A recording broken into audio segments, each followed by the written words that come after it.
ముఖ్యమంత్రిగా జాతీయ రాజకీయాల్లో కూడా పాత్ర పోషించిన నాయకుడు కదా.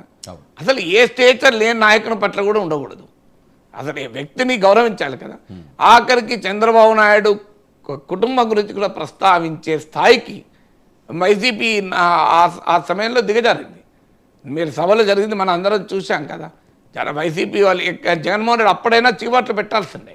ఆయన ఎంజాయ్ చేశాడు. మీకు కొడాలి నాని అసెంబ్లీలో మాట్లాడేటప్పుడు, చంద్రబాబు నాయుడు తిట్టి మాట్లాడేటప్పుడు సాధారణంగా ఆయన ఎవరిని చూడాలి? కొడాలి నాని చంద్రబాబు నాయుడు చూసైనా మాట్లాడాలి, లేదా స్పీకర్ని చూసైనా మాట్లాడాలి. మీరు ఆ విజువల్ చూడండి.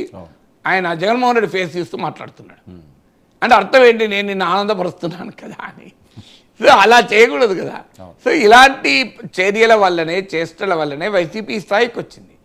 అందువల్ల అసెంబ్లీలో చంద్రబాబు నాయుడు పట్ల వైసీపీ వ్యవహరించిన అనుభవం ఉన్న తర్వాత టీడీపీ వారు జగన్మోహన్ రెడ్డి గౌరవం ఇస్తారని అనుకుంటే అసలు ఎక్స్పెక్ట్ చేయడం కూడా కరెక్ట్ కాదు కదా. అఫ్కోర్స్ నన్ను అడిగితే గౌరవించాలి. వైసీపీ వాళ్ళు ఎలా వ్యవహరించినా అది ఆదర్శంగా ఉండాల్సిన అవసరం లేదు. పార్లమెంటరీ ట్రెడిషన్స్ ఆదర్శంగా ఉండాలి. కానీ రాజకీయాల్లో అలా ఉంటుందా? వ్యక్తిగతంగా అలా ఉంటుందా? నువ్వు జగన్మోహన్ రెడ్డి చంద్రబాబు నాయుడు నేను చిటికేస్తే ఒక 5 రిటర్స్తే నీకు leader of the opposition status అయిపోతుందని అనలేదా? మరి అప్పుడు ఆయనకు 10% రూల్ గుర్తురాలే జగన్కు. ఇప్పుడు 10% రూల్ గుర్తొస్తుంది. అప్పుడు మరి ఎందుకు గుర్తురాలే?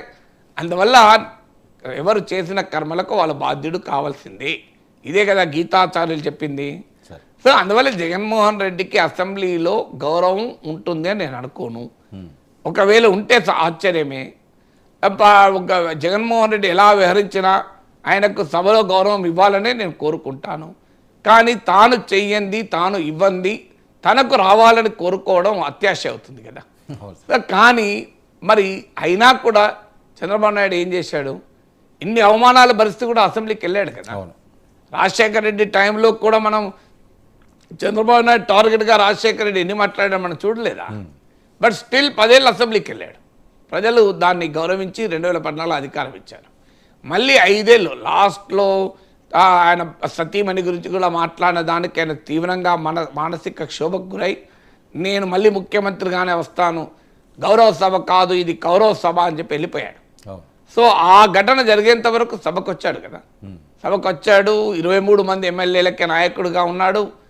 అఫ్కోర్స్ ఇవాళ 23-11 తేడా ఏమున్నది? నెంబరే కదా. అల్టిమేట్గా బలమైన ప్రతిపక్షం అయితే అప్పుడు కాదు ఇప్పుడు కాదు. సో అలా అయినా వైసీపీకి 151 మంది ఎమ్మెల్యేలున్నా వాళ్ళు రోజు కొడాలి నానులు రెచ్చిపోతున్నా, వల్లభనేని వంశీలు వాయించుతున్నా చంద్రబాబు నాయుడు అనుభవించాడు కదా. ఇది ప్రజల పక్షాన చేయాల్సిన పని ఎవరైనా. అందువల్ల జగన్మోహన్ రెడ్డికి కూడా అనుసరించాల్సింది. ఈ అవమానాలు భరిస్తూ ప్రజలు 5 ఏళ్ళు నీకు ప్రతిపక్షంలో కూర్చోమని ఇచ్చారు కనుక నిరంతరం ప్రజా సమస్యలు లేవనెత్తుతూ అసెంబ్లీ వేదికగా ప్రజల పక్షాన పోరాడితేనే గౌరవం ఉంటుంది.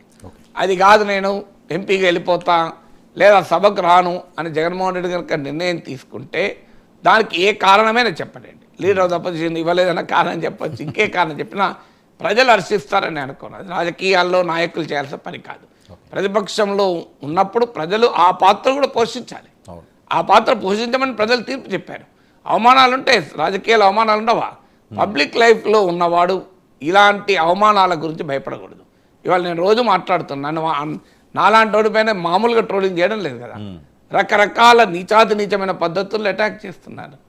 అయితే ఎంతమంది ఉంటారు వీళ్ళు? నన్ను అభిమానించే వాళ్ళు 99 ఉంటారు, ఒక్కరుంటారు, 2 ఉంటారు. ఆ 2 కొరకు నేను మాట్లాడడం మానేశాను అనుకోండి, నేను అసెంబ్లీకి పోనట్టే లెక్క. సో ఇంటారు, ఎప్పుడు ఉంటారు సమాజంలో. పబ్లిక్ లైఫ్లో ఉన్నప్పుడు ఎందుకు ఊరుకుంటారు? So face it.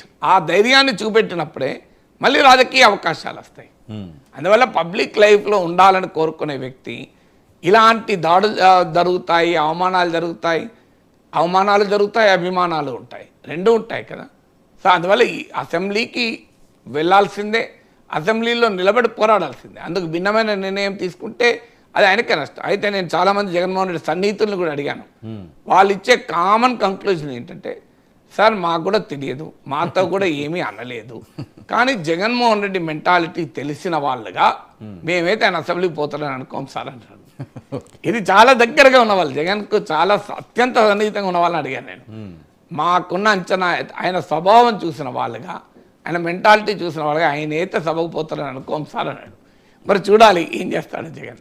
సార్ సరే, మరొక అంశం, తెలంగాణలో రైతు రుణమాఫీ అధికార